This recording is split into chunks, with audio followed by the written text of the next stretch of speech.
Good morning, everyone. We are coming to you live via Facebook streaming, via YouTube streaming, and also via Skype online. Each one of you who is tuned in is welcome to this live streaming. Love, the highest abode, and tantra essence.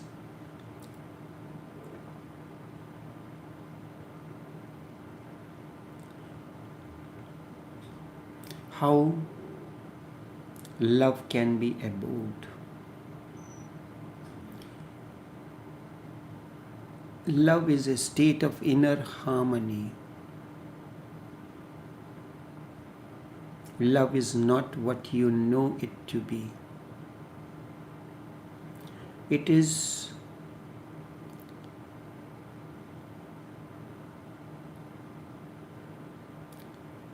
inner harmony and oneness.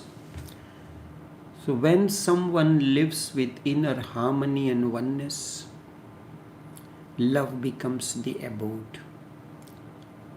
The understanding in love,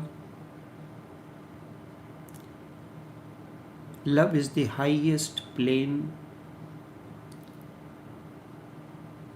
The inner one moves, merges in the other, and with this comes the feeling of oneness. Dualities dissolve. Only in such non-dual love one can get the glimpse of what is the state of Bhairav. Bhairav means one who has gone beyond the body. Body means body, mind, and intellect. You will recall the Nirvana Shatkam of Adi Shankar, Mano Buddha Ahankar Chittaninaham. I am neither the man, nor buddhi, nor intellect, nor the ego sense, nor the storehouse of the memory. I am neither breath. Breath is an instrument through which life force comes into. Such a person is Bhairav. That is why this Nirvana Shatkam is connected with Shiva. It can be said that the state of Bhairav is absolute love. There is no coming back. Love is the highest peak, and there is no falling. One lives on that. Shiva is said to be living on the Kailash mountain. It is symbolic. It is the highest peak of love. Love always attracts. Love invites. As an individual, you have your consciousness is an electromagnetic force. It attracts. It sends vibrations. So that is the mystery of the Kailash mountain. It is very difficult to be 24 hours in love. Your every action and thought overflows out of that abode, out of that realm. You can reach to that state once in a while. You are touched by it, because of some external forces. You are not in that state of absolute love out of your own happening, out of your own existence, out of your own understanding. That is why love becomes a pilgrimage for you, just as you go to a holy place for a few days, rejoice the ambience and come back. So love remains for you like that. But one who is beyond the body, mind and intellect, love becomes his abode. You can touch the highest peak in a single moment, but you have to come back. In love, the holy pilgrimage happens, but not for all, because no one ever moves beyond sex. So we go on living in the valley. Sex is the valley. Love is the peak. Both are important. You pass through the valley to reach the peak. The valley is dark because it is surrounded by the peak. The peak is luminous. Sometimes someone moves to the peak of love, but then he falls back. Kailash mountain is Shiva's abode. He lives there. He has made it as his abode. It is important to understand certain things. A Bhairav lives in love. Love is his abode. When I say love is his abode, I mean now he is not even aware of love. If you are on the peak, for instance, you are traveling, so you bought a air ticket. You are now at the airport waiting to board the plane. When you board the plane, you are told to keep the seat belts on. During the period the plane takes off, you keep the seats on. You have to follow certain precautions. When the plane reaches a certain altitude, you are free to move. Then you do not even feel that you are in the air at such a high altitude. But during takeoff and landing, you feel the difference. So when you are moving from your normal life to the abode of love, you feel it. And one who lives, for instance, you are traveling in the plane for the first time, so you will be inquiring about so many things. But the one who is the pilot, one who is the air hostess, they can move even in the that stage when the plane is taking off, if there is emergency, because they are used to. They are used to living at that altitude, going through the rigors of taking off and landing. You are not. So Shiva is that who has settled on the highest plane. He is not traveling from the valley to the peak. Instead, he is living. And he is living in a state when there is coronavirus. He is not supposed to move. He is self-quarantined. Love, when you are in love, you don't need anything. You are self-quarantined. Love becomes your abode. So Kailash mountain represents the highest peak of consciousness within. One can attain to that peak and live on that peak, always guided by that inner oneness. Each one of his action, thoughts, emotion emerges out of that inner oneness, and this inner oneness is the highest peak of consciousness, the abode of love. Then you will not be even aware that you are on the mountain.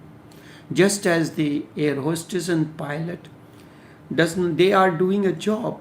They are so accustomed to be moving freely without any fear during the flight, because they are accustomed. They have a certain amount of flying hours. So Shiva is not even aware that he is in love. We are aware of love because we live in a state of non-love. We live in the valley. We live in the realm of sex. Sometimes we are touched by the energy of love. So, and because of the contrast, we feel love. Because you are living at a lower plane, and when you move, just as you are not accustomed to moving or living for long hours in the plane, so you will feel the difference. This is the state of Bhairav. Bhairav means one who has become the embodiment of love, not loving. One who has himself become the embodiment of love. He lives on the peak. The peak has become his abode. The Kailash mountain, there it is said it is mystical, it is mysterious.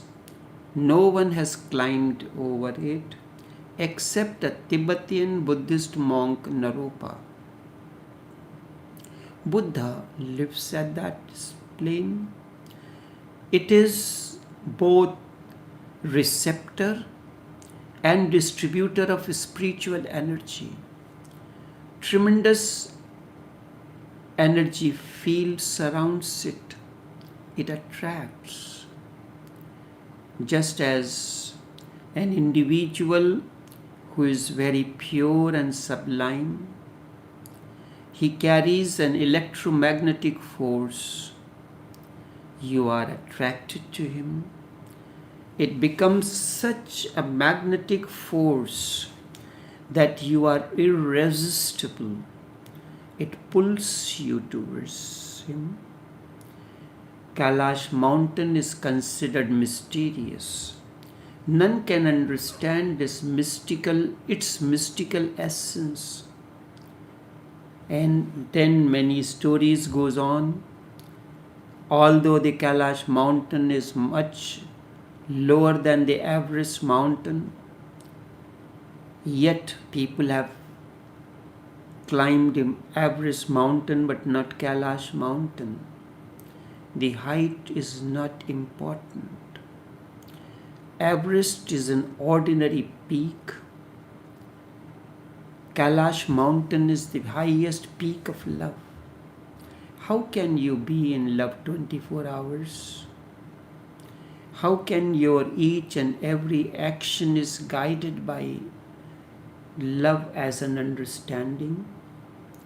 That is why something which is not understood by human mind, we consider it a mystery, and no one has tried to make any effort to unravel this mystery. It is said it is easy to climb the Mount Everest Mount, but not Kailash. Although the altitude of Kailash is much lower than the Everest, physically it may have a lower altitude, but mystically, the altitude of Kailash is immeasurable. The altitude of love is immeasurable because Jesus said God is love. So God's altitude, the altitude of godliness is immeasurable. It is said tremendous energy and a great pull surrounds the mountain.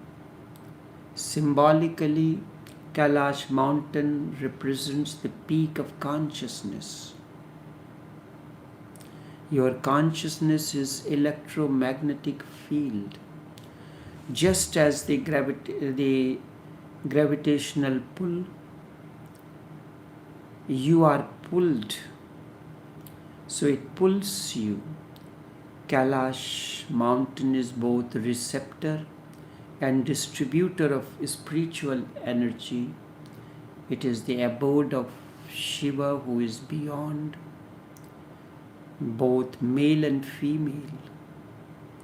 As such, the man waves between the male and female energy. That is why there is no illumination, because he waves. If the current that has to illumine the bulb is not reaching constantly, then there will be flickering, wavering, and in that the bulb may not be able to bear this wavering and it may get fused.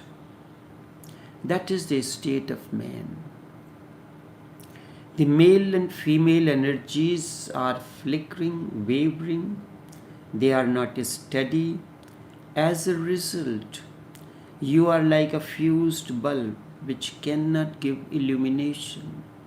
Buddha gives illumination because in him the movement of male and female energies,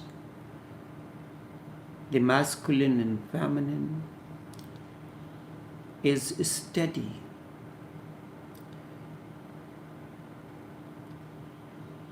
Male energy symbolizes meditation. Feminine energy symbolizes love. And when these two merge together, love and meditation, it is most difficult. It is mystical state. None can understand it easily.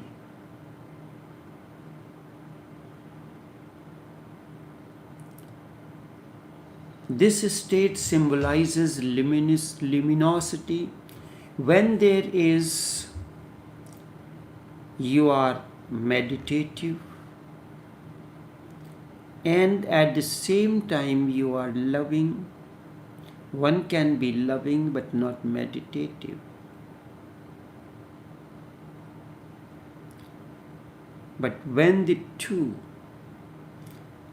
in case of man, meditation is the positive energy and love is the negative. In case of female, love is the positive energy and meditation is the feminine energy. So when an individual love weds meditation in a male, he becomes a Bhairav. Love becomes his abode. Understanding of a tremendous nature dawns, and when it happens to a female, the similar state comes in. And this state symbolizes luminosity, magnetic pull, a state of harmony and oneness. It is said there used to be an old Zen monk, old Zen monk. There was a young girl living nearby. She was in love. She bore a child. But out of the fear of the family, she, instead of telling the name of her lover and the father of the child, he gave the name of that monk, that he is the father of the child. So the family and the friends came and accused the monk. He did not say a single word in his to prove his point. He simply say, "Is it so?" And then he got disrepute. People accused him, and I think the story says he was imprisoned. But the girl could not live with this agony. Ultimately, one day, she went and told everyone that monk is not the father, but the father is this person, and out of fear, she did not want to take his name, so he put the entire blame onto the monk. The people came to him and to apologize. The simple word that the monk said, "Is it so?" There was no reaction on him. Why do this happened? Two reasons. Number one, it is the mystery, it is the existence that decides if you want to use your credit card. Why it is called credit? Because you credit the amount in it and then you debit it. The life is a balance between credit and debit. If you have too much credit and no debit, your balance will be credit. But you have to maintain a balance between credit and debit in your account. In order to utilize the money from your wallet, you have to put in first. And only that much which you put into you can use. Whereas in bank, when you put your money in the links card or your debit card, you earn interest also, because there are certain accounts which bear interest for you. But in existence, every credit that you put, it bears interest on it. So the more credit you have, you can debit it, use your debit card. So there would have been something. And what is the mystery behind it? There would have been a reason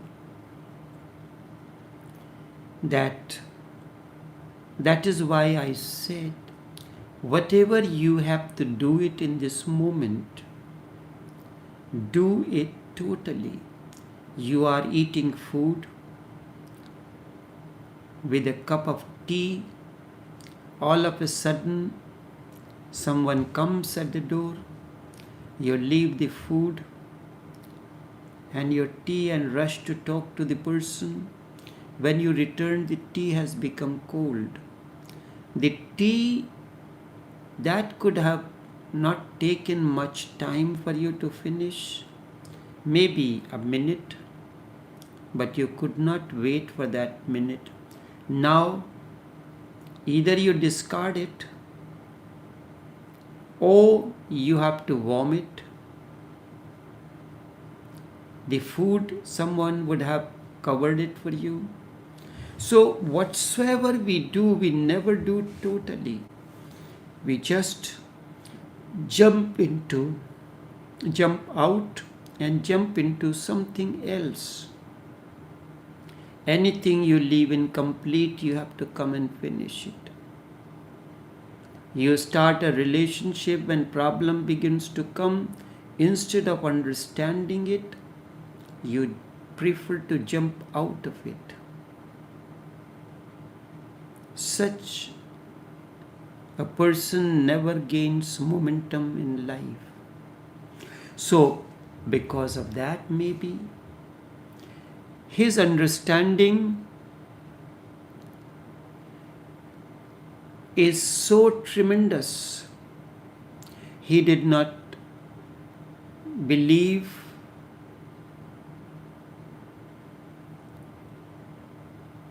he did not argue, he did not say a single word. He accepted it as the mystery of the divine, and then so this is the state when love and the meditation are blended into one another. The masculine and the feminine are blended into one another, and you are neither male nor female. There is luminosity. There is tremendous attraction. This state, in this state, the left and the right side of the brain have merged into one another. Otherwise, what happens if I draw a diagram between the left and the right side? There is an empty space, and what is this empty space between the two denotes your desires, your unfulfilled wishes.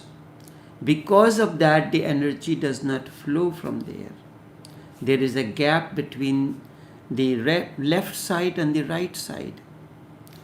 When the desires, the unwanted things vanish, then the two merge into one another. It is like when the bulb is not lighting, that means there is no connection. The person removes the bulb, raises the terminal, and the connection is established. So there is no connection between the left and the right side of the brain. There is no illumination. One with ordinary consciousness, therefore, when he comes near the state, near this state, is destroyed as he is, and he is reborn.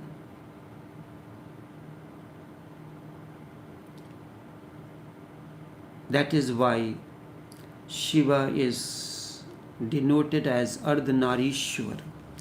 Ardh means half, Nari means female, Ishwar. One who is neither male nor female. It is the union of love and meditation. Such a state is eternal, never born, never died. Eternal means that is never born, never dies. Your mind is not eternal. Your body is not eternal, because body is death bound. Your thoughts are not eternal, because the thoughts come and go. They are constantly in a flux. But your consciousness can be eternal. That is why soul is said to be never born, never died. Nainam chindanti shastrani, nainam dahati pavaka. Na chainam kledayanti yapo, na soshayati marutaha. Nothing can destroy it. neither the weapons, nor the water, nor the fire. It is eternal. A person who lives in that state is eternal, and unless we understand what eternal means, what is the abode of Shiva? Love is the highest abode of Shiva. That's why I said love is the tantra essence. Without understanding it, you can never enter into the realm of Vigyan Bhairav Tantra. How to make love as the highest peak, beyond duality, beyond unconsciousness, beyond consciousness, beyond body, beyond mind, beyond soul, beyond the world. This so-called, that state is known as liberation, freedom. That state is known as moksha. How to reach to this peak? Tantra is the technique. How to reach to that peak. But Tantra is pure technique. It has nothing to do with sex. It is the journey of the breath from outside through the nostril. The passage of the breath movement is from nostril to solar plexus, nowhere else. And Tantra is the pure technique. So it is going to be difficult, and it is difficult to understand. First, let us understand the questions that Devi is asking. She is sitting on the lap of Shiva with her head bent. She is looking at the face of Shiva, a state of extreme love, understanding, and she asks the questions. Oh Shiva, what is your reality? What is this wonderful universe? Why such questions? We will continue in tomorrow's session. Until then, take care. Do have a pleasant day. We'll meet again tomorrow on the continuation of this journey.